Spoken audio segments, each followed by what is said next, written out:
Hello friends, you are watching ABD English with me, this is Abid and today आज हम शुरू करने वाले हैं modal need to and ought to, use of need to and ought to. इससे पहले हम मॉडल्स कर चुके हैं can, could, may, might, will, would, should, must, must तक कर चुके हैं। आज नंबर आया है मॉडल नंबर 9 नीड टू और 10 ऑट टू का। तो स्टार्ट करते हैं। अभी तक इस वीडियो को लाइक नहीं किया है तो लाइक कर दीजिए, और चैनल को सब्सक्राइब नहीं किया है, नए हैं चैनल पर तो चैनल को सब्सक्राइब कर दीजिए। ठीक है गाइज, शुरू करते हैं। Use of modal need to. जैसा कि हम जानते हैं मॉडल्स का मतलब होता है ऐसे शब्द जो हेल्पिंग वर्ब के स्थान पर यूज किए जाते हैं। नीड टू का मतलब क्या होता है? नीड से पता चल रहा है, साफ जाहिर हो रहा है, नीड का मतलब जरूरत, और टू लग गया, इसमें बन गया मॉडल, है ना। नीड टू जरूरत है। जब भी कभी हम इस तरह की बात करेंगे, जैसे मुझे खाने की जरूरत है, देखो मॉडल्स जब भी आएंगे वर्ब के साथ में आएंगे। जैसे मुझे जाने की जरूरत है, आपको समय पर खाना खाने की जरूरत है, आपको इंग्लिश पर ध्यान देने की जरूरत है, आपको अपनी सेहत पर ध्यान देने की जरूरत है। इसी तरह से आने की ज़रूरत है, खाने की ज़रूरत है, लेने की ज़रूरत है, आपको टाइम देने की ज़रूरत है, पैसा कमाने की ज़रूरत है, ठीक है ना, पैसा खर्च करने की ज़रूरत है। इस तरह के एग्जाम्पल जब भी आते हैं वहाँ पर आ जाता है नीड टू। यहाँ पर कई बार कन्फ्यूजन हो जाती है। जैसे अगर मैं बोलूँ मुझे एक पेन की ज़रूरत है, मुझे एक पेन की ज़रूरत है, तो बताओ I need to a pen, I need to a pen. गलत सेंटेंस है गाइस, ये नीड टू नहीं आएगा इसमें, पेन क्योंकि वर्ब नहीं है। टू जब लगाएंगे जब वर्ब आती है। आई नीड टू गो, अगर मेरे को यही बोलना है sentence, I need to purchase या I need to buy a pen, I need to buy a pen, अब ये सेंटेंस सही है, क्योंकि पेन जो है वो वर्ब नहीं है, नाउन है। तो नीड टू कब लगाना है? जब वर्ब, मॉडल आते ही वर्ब के साथ में है, बिना वर्ब के मॉडल्स यूज होंगे ही नहीं। नीड टू जरूरत है, आने की जरूरत है, खाने की जरूरत है, पीने की जरूरत है, सब वर्ब है ना, आना जाना खाना पीना। तो इसी तरह से हम यूज करेंगे नीड टू का। ठीक है गाइस, जैसा अगर मैं कहूं मुझे आपके टाइम की जरूरत है, तो I need your time, I need to your time गलत हो जाएगा, यह ध्यान रखना है आपको।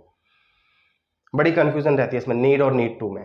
नीड टू आएगा तो वर्ब की फर्स्ट फॉर्म आएगी, और खाली अगर नाउन लगाना है आपको तो केवल नीड लगाएंगे। जैसे मुझे आपकी जरूरत है, I need you, I need you, that is correct sentence. अगर आप बोलेंगे I need to you, that is incorrect sentence. आ रहे समझ में? चलिए, तो बहुत सारे एग्जांपल्स हैं इसके, कुछ एग्जांपल्स हम करते हैं। नीड टू, क्या मीनिंग हुआ नीड टू का? रिकॉग्नाइजेशन, आइडेंटिफिकेशन क्या हुई? जब भी आएगा लास्ट में सेंटेंस में जरूरत है। जैसे आपको दवाई लेने की जरूरत है, क्या सेंटेंस बोला? आपको दवाई लेने की जरूरत है। फॉर्मेशन समझिए, सबसे पहले सब्जेक्ट, देन मॉडल यानी need to, then first form of the verb, then at last object. Subject, need to, verb की फर्स्ट फॉर्म, देन ऑब्जेक्ट। आपको दवाई लेने की जरूरत है, किसको लेने की जरूरत है दवाई? आपको। सब्जेक्ट कौन हुआ? आप, यानी यू। उसके बाद क्या आ जाएगा? Need to, you need to. लेने की जरूरत है, वर्ब हो गया यू नीड टू टेक। क्या लेने की जरूरत है? Medicine, you need to take medicine. आपको दवाई लेने की जरूरत नहीं है। अब नॉट बताओ कहां पर आएगा इसमें? सीखा था ना, जब भी दो हेल्पिंग वर्ब होते हैं दोनों के बीच में नॉट आता है, यहां भी नीड और टू के बीच में नॉट आ जाएगा। You need not to take medicine. आपको जाने की जरूरत है, यू नीड टू गो। आपको जाने की जरूरत नहीं है तो you need not to go. आपको खाने की जरूरत है, यू नीड टू ईट, और आपको खाने की जरूरत नहीं है, you need not to eat. आपको बोलने की जरूरत है, यू नीड टू स्पीक, और आपको बोलने की जरूरत नहीं है तो you need not to speak. उसे पढ़ने की जरूरत है, he need to study, he need to study. Model है तो नीड टू ही आएगा, और उसे पढ़ने की जरूरत नहीं है तो he need not to study.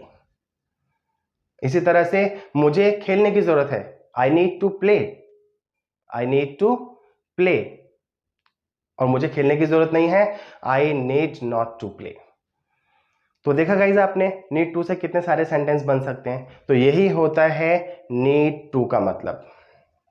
वैसे हम कभी सिंगुलर बनाएंगे तो उसमें नीड्स टू लगा देंगे, गलत नहीं होगा, सही है वो। He needs to play, that is also correct, he needs to play, तो ये भी हो जाएगा करेक्ट। ठीक है ना, नीड टू ऐसे कम ही बोलते हैं हम, he need to, he needs to बोलेंगे। ठीक है, तो ये हुआ मॉडल नंबर 9 नीड टू, यानी आवश्यकता है या फिर जरूरत है। अब आ जाइए मॉडल नंबर 10 पर, इसका next ought to, O U G H T, O U G H T, ought to. Ought to का मीनिंग भी होता है चाहिए। अभी देखो कितना आगे सारे चाहिए ना, अभी हमने सीखा शुड का मतलब चाहिए, लेकिन कहाँ पर, रिस्पॉन्सिबिलिटी और सजेशन के लिए था। इसी तरह से मस्ट का मतलब भी चाहिए, लेकिन क्या था, अवश्य चाहिए। वहां पे इसलिए क्लियर कर रहा हूं ताकि अच्छे से क्लियर हो जाए वहां पर, ताकि डाउट ना रहे, ठीक है। तो इसी तरह से अब ऑट टू का मतलब भी चाहिए आएगा, लेकिन ऑट टू का जब चाहिए आता है तो वहां पर आता है कंट्री मैटर। किसके लिए आएगा, कंट्री मैटर, या फिर आएगा ये मॉरल ड्यूटी के लिए। कंट्री मैटर यानी देश की बात, या मॉरल ड्यूटी अगर होगी तो मॉरल ड्यूटी का मतलब नैतिक कर्तव्य है। जैसे हमें बड़ों का आदर करना चाहिए, ये हमारा क्या है, नैतिक कर्तव्य है। हमें बच्चों से प्रेम करना चाहिए, ये क्या है, नैतिक कर्तव्य है। हमें बड़ों का कहना मानना चाहिए, हमें बड़ों की इज्जत करनी चाहिए, ये क्या है, नैतिक कर्तव्य, जो हम समझते नहीं है कई बार, है ना। और कई बार आएगा कंट्री मैटर के लिए, जैसे हमें अपने देश से प्रेम करना चाहिए, आ रहा है ना, चाहिए, ये भी मॉरल ड्यूटी ही होती है वैसे, लेकिन देश की बात आ रही है साफ साफ, तो यहाँ पर ऑट टू आ जाएगा। फॉर्मेशन वही रहेगी, सबसे पहले subject, then ought to, then verb की फर्स्ट फॉर्म, देन ऑब्जेक्ट। तो क्या आ जाएगा, हमें अपने देश से प्रेम करना चाहिए, we ought to love our country, we ought to love our country. हमें अपने देश के लिए बलिदान देना चाहिए, we ought to sacrifice for our country. क्या बनेगी English, we ought to sacrifice यानी बलिदान देना, we ought to sacrifice for our country. हमें अपने देश का सम्मान करना चाहिए, we ought to praise our country. सम्मान करना चाहिए तो रिस्पेक्ट भी आ जाएगा, we ought to respect our country. देश की प्रशंसा करनी चाहिए तो एडमायर आ जाएगा। मॉरल ड्यूटी क्या होती है, और जैसे हमें बड़ों का आदर करना चाहिए, we ought to respect elders, we ought to respect elders. हमें गरीबों की मदद करनी चाहिए, ये भी तो मॉरल ड्यूटी है ना, हमें गरीबों की मदद करनी चाहिए, तो we ought to help the poor, सभी गरीबों की मदद करनी चाहिए, we ought to help the poor, सभी गरीबों की मदद करनी चाहिए। तो ये हो जाएगा मॉरल ड्यूटी के लिए। तो देखा गाइज आपने, नीड टू और ऑट टू। नीड टू का मतलब जरूरत है, और ऑट टू का मतलब होता है चाहिए, लेकिन देश की बात के लिए और मॉरल ड्यूटी के लिए। तो आज की वीडियो में इतना ही, अगली वीडियो में फिर एक नए टॉपिक के साथ में मिलेंगे। तब तक के लिए अपना ध्यान रखिए और keep learning and keep smiling. Thank you.